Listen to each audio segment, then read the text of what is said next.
नमस्कार मेरे प्यारे विद्यार्थियों, आपका अपना channel reading time satisfactory solution of GK. तो खान सर के द्वारा जो है आपको खान ग्लोबल स्टडीज यानी कि खान सर के द्वारा जो है 50 क्वेश्चन का डेली प्रैक्टिस सेट आपको वहाँ पे संस्था के माध्यम से होता है।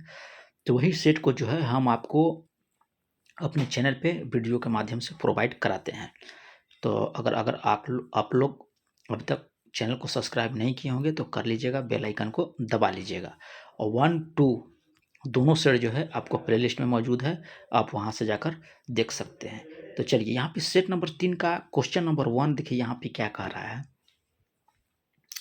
इसमें कह रहा है कि दिसंबर 2021 में प्रक्षेपित किए गए जेम्स वेब स्पेस या टेलीस्कोप के लिए कह रहा है कि कौन सा कथन आपका यहाँ पे सही दिया गया है।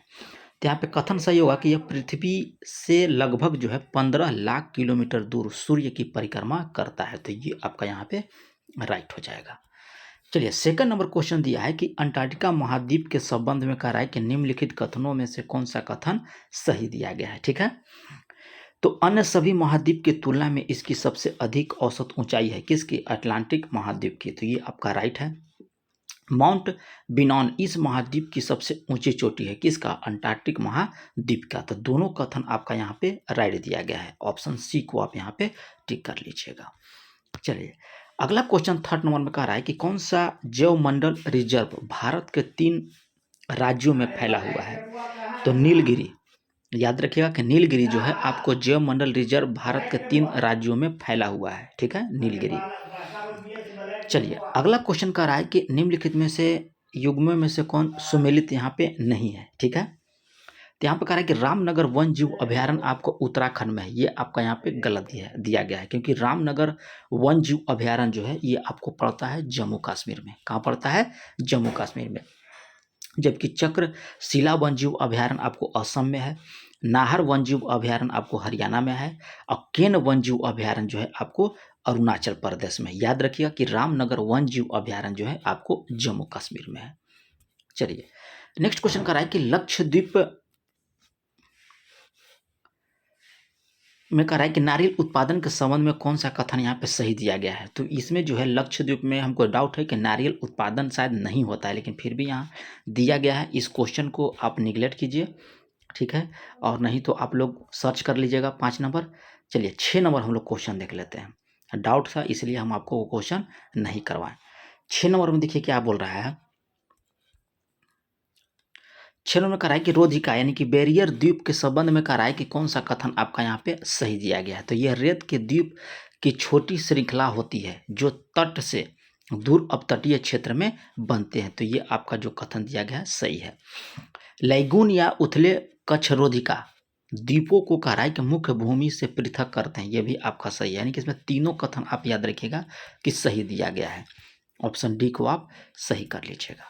चलिए 7 नंबर, थोड़ा सा 10 तक क्वेश्चन जो है आपका थोड़ा सा दिया है कथन वाला, लेकिन उसके बाद सही क्वेश्चन है।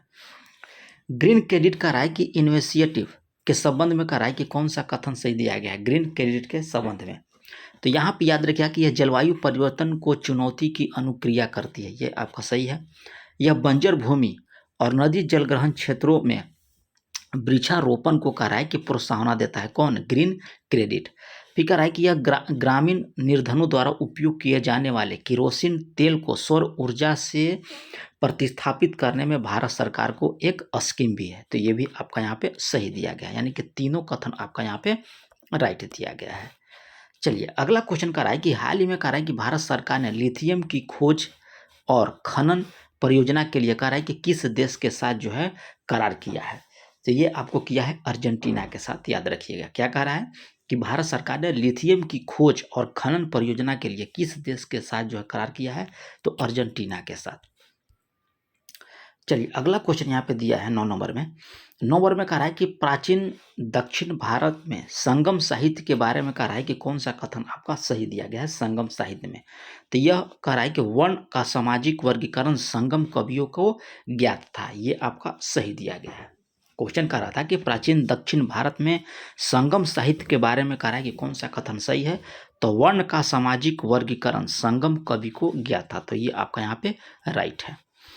चलिए 10 नंबर क्वेश्चन देख लेते हैं। 10 में कह रहा है कि निम्नलिखित कथनों में से कह रहा है कि कौन सा प्राचीन शहर बांधों की श्रृंखला बनाकर जुड़े हुए जलाशय में पानी को प्रवाहित करके जल संचयन और प्रबंधन की अपनी विस्तृत प्रणाली के लिए प्रसिद्ध है। तो ये आपका कौन है? धौलावीरा। ठीक है, चलिए अगला क्वेश्चन देख लेते हैं। नेक्स्ट क्वेश्चन कह रहा है कि आंध्र प्रदेश के मदनपल्ले के संदर्भ में कह रहा है कि निम्नलिखित में से कौन सा कथन आपका सही है? तो ये आपका सही हो जाएगा कि रविन्द्रनाथ टैगोर ने राष्ट्रगान की बंगाली से अंग्रेजी में जो है अनुवाद यहीं से किया था। कहाँ से किया था? तो आंध्र प्रदेश के मदन पल्ले से। ठीक है, अब ये कब किया था? तो 1919 ईस्वी में। याद रखिएगा, यहाँ पे ऑप्शन सी को आप टिक कर लीजिएगा। चलिए अगला क्वेश्चन यहाँ पे दिया है 12 नंबर। 12 नंबर कह रहा है कि प्राचीन भारत के विद्वान या साहित्यकारों के संबंध में कह रहा है कि निम्नलिखित कथनों पर विचार कीजिए और जो कथन सही है इसको टिक करना है। तो कालिदास का संबंध चंद्रगुप्त द्वितीय सा, सिर्फ ये कथन जो है आपका सही दिया गया है। केवल यहाँ पे थर्ड जो है आपका कथन जो है सही हो जाएगा, याद रखिएगा। चलिए अगला 12 नंबर हो गया। 13 नंबर क्वेश्चन यहाँ पे कह रहा है कि निम्नलिखित में से किस उभरा हुआ मूर्ति कला शिलालेख में कह रहा है कि अशोक के पत्थर चित्र के साथ सरणियों अशोक राजा का जो है उल्लेख किया गया है? तो ये आपको किया गया है कंगना हली में। ठीक है, चलिए अगला है कि निम्नलिखित में से कौन सा हड़प्पा स्थल जो है आपका नहीं है? तो हड़प्पा स्थल आपका सहगोरा जो है आपको हड़प्पा स्थल नहीं है। चलिए अगला देख लेते हैं 15 नंबर। 15 नंबर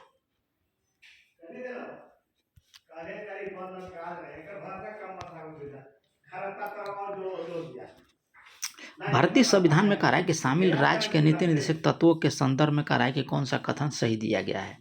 तो भारतीय संविधान में कह रहा है राज्य के नीति निर्देशक तत्व, इसका उद्देश्य राष्ट्रीय शांति को बढ़ावा देना है। इसको न्यायालय में जो है लागू करवाना नहीं की गई है। कह रहा है कि इसको न्यायालय के माध्यम से लागू करवाना की व्यवस्था नहीं किया गया है। यह सिद्धांत देश के शासन में मूलभूत है। तो तीनों कथन आपका यहाँ पे सही दिया गया है, याद रखिएगा। ठीक है, चलिए 16 नंबर क्वेश्चन कह रहा है यहाँ पे कि संविधान की प्रस्तावना के तत्व हैं। ठीक है, तो देख लेते हैं कि संविधान के प्रस्तावना में तत्व कौन सा है। तो संविधान के अधिकार का स्रोत है, ये सही है। राज्य भारतीय राज्य की प्रकृति है, ये भी सही है। संविधान के उद्देश्य हैं, ये भी सही है। संविधान लागू होने की तिथि, ये भी आपका राइट है। यानी कि चारों कथन जो है आपका सही दिया गया है। चलिए आगे क्वेश्चन देख लेते हैं। कह रहा है कि भारत के उच्चतम न्यायालय के प्रत्येक न्यायाधीश किसके द्वारा जो है नियुक्त किए जाते हैं? तो ये आपको नियुक्त किए जाते हैं भारत के राष्ट्रपति के द्वारा। चलिए संसद के दो सत्रों के मध्य कह रहा है किसी भी स्थिति में अधिकतम कितनी अवधि का अंतराल हो सकता है? तो ये आपको 6 महीने का। निम्नलिखित में से कह रहा है कि किस पर गतिरोध दूर करने हेतु लोकसभा और राज्यसभा को संयुक्त बैठक हो सकती है?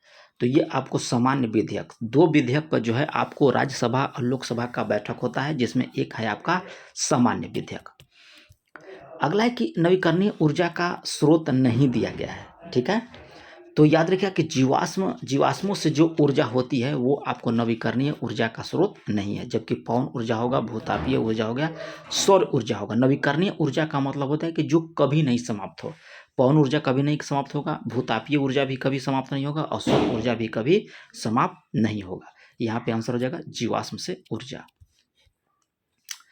आगे देखिए कह रहा है कि यदि हम धोवन सोडा की थोड़ी सी मात्रा लेते हैं, इसमें लगभग 1 ml तनु हाइड्रोक्लोरिक अम्ल मिलाते हैं तो हम क्या देखेंगे? तो याद रखिएगा कि CO2 गैस बुदबुदाहट के साथ निकलती है। ऑप्शन सी को टिक कर लीजिएगा।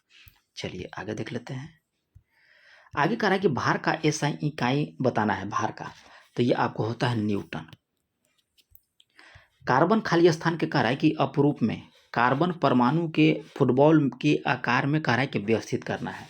तो कौन सा फुटबॉल का आकार होता है? तो कोबाल्ट कार्बन 60, ये जो है आपको फुटबॉल के आकार का होता है। फंक ने कहा है किसका आविष्कार किया था? तो याद रखिए कि फंक जो है आविष्कार किए थे किसका? विटामिन का।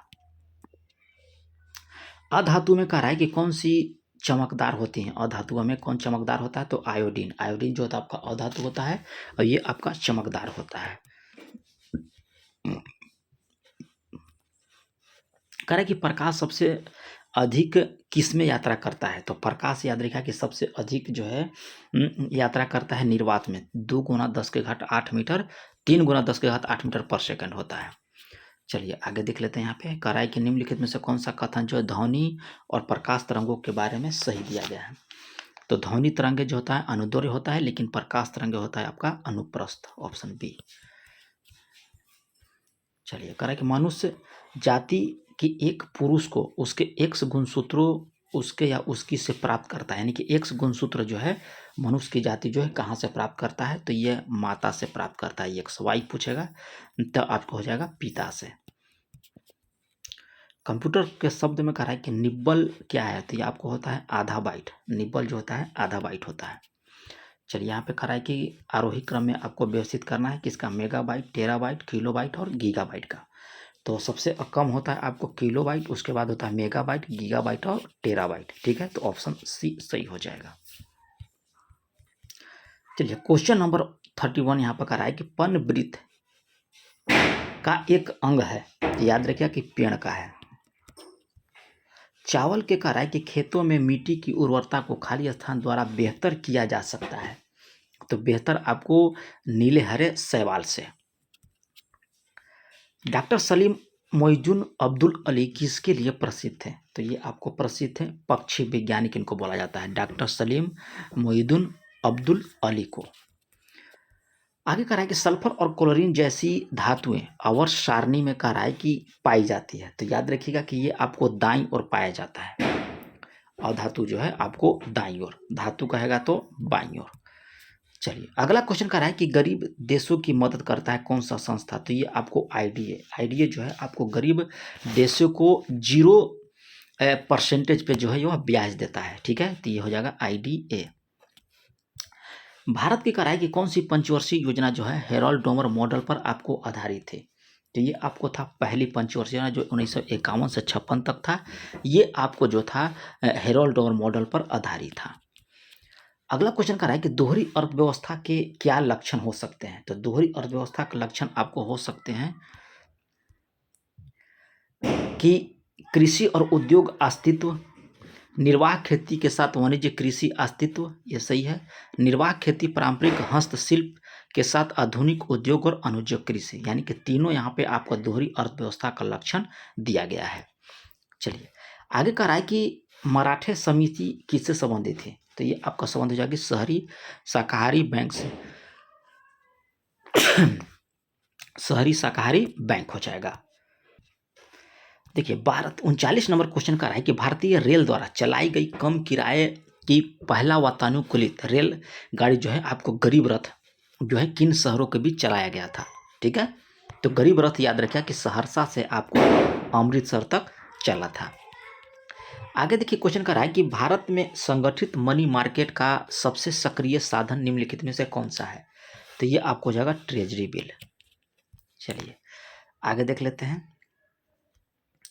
कह रहा है कि वियतनाम के प्रधानमंत्री ने भारत की राजकीय यात्रा की है। इस संदर्भ में कह रहा है कि कौन सा कथन यहाँ पे है सही है, उसको विचार करना है।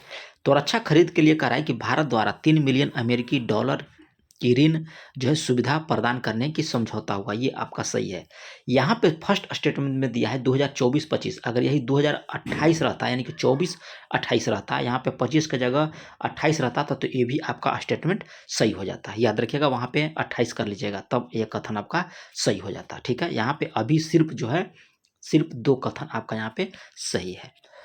चलिए आगे यहाँ पे कह रहा है कि राष्ट्रीय हिंदी विज्ञान सम्मेलन 2024 का कौन सा संस्करण जो है का आयोजन जो है आपको 30 से 31 जुलाई के मध्य संपन्न हुआ। तो ये आपका चौथा संस्करण था, याद रखिएगा चौथा संस्करण। जुलाई तक कह रहा है कि वित्तीय वर्ष 2024-25 के लिए रिकॉर्ड कितने आयकर रिटर्न जो है यानी कि ITR दाखिल किए गए हैं? तो 7.28 करोड़। चलिए सरकार के कह रहा है कि विमान रख रखाव मरम्मत और ओवरहॉल MRO में कह रहा है कि स्वचालित प्रत्यक्ष विदेशी निवेश का अनुपात कितना है? तो ये आपको हो जाएगा 100%, याद रखिएगा 100%। चलिए प्रधानमंत्री कह रहा है कि यहाँ नरेंद्र मोदी ने कृषि अर्थव्यवस्था के 32वें अंतर्राष्ट्रीय सम्मेलन का उद्घाटन किस शहर में किया है? तो ये सम्मेलन है आपको भोपाल। एल्युमिनियम उत्पादन में कह रहा है कि भारत किस स्थान पर पहुंच गया है एल्युमिनियम के उत्पादन में, तो आपको दूसरा स्थान। चलिए आगे कह रहा है कि world development report middle income trap report किसका संगठन के द्वारा जो है प्रकाशित किया जाता है, किस संगठन के द्वारा, कौन सा, world development report middle income trap, ये जो है आपका विश्व बैंक के द्वारा। आगे कह रहा है कि विश्व व्यापार सांख्यिकी समीक्षा के संदर्भ में कह रहा है कि कथनों पर विचार कीजिए, और भारत के में वैश्विक कृषि निर्यात में कह रहा है कि 8वें स्थान पर था। ये पहला आपका कथन दिया गया है, ये दूसरा है, ये आपका तीसरा है। कह रहा है कि भारत वैश्विक कृषि निर्यात में 8वें स्थान पर है, भारत माल निर्यात में 18वें स्थान पर है, और भारत सेवा निर्यात में जो है 17वें स्थान पर है, 7वें स्थान पर है। तो ये आपका उपयुक्त सभी सही हो जाएगा। ठीक है, यहाँ पे 1 कर लीजिएगा, यहाँ 2 और यहाँ 3। चलिए आगे यहाँ पे दिया है कि केंद्रीय कैबिनेट ने 50,655 करोड़ की लागत से कुल 936 किलोमीटर की कितनी राष्ट्रीय हवाई स्पीड रोड कॉरिडोर का जो है मंजूरी प्रदान किया। तो ये आपको 10 हो जाएगा, सॉरी 10 नहीं जी, 8 हो जाएगा, यहाँ पे हो जाएगा 8। चलिए केंद्रीय स्वास्थ्य मंत्रालय ने सोरोगेट विज्ञापन को रोकने के लिए किस खेल से संबंधित खिलाड़ियों को जो है निर्देश जारी किया है। तो ये आपको क्रिकेट से, ठीक है, क्रिकेट के खिलाड़ी को। तो ये रहा आप लोग को 50 क्वेश्चन का प्रैक्टिस सेट खान सर के द्वारा, और जल्दी ही आपको जो है इसका सेट नंबर 4 अपलोड किया जाएगा, और गुरु रहमान सर का बिहार दरोगा का भी प्रैक्टिस सेट आपको दिया जाएगा। ठीक है, तो चैनल पर पहली बार होंगे तो सब्सक्राइब कर लीजिएगा, बेल आइकन को दबा लीजिएगा। तो मिलते हैं नेक्स्ट वीडियो में, तब तक के लिए धन्यवाद।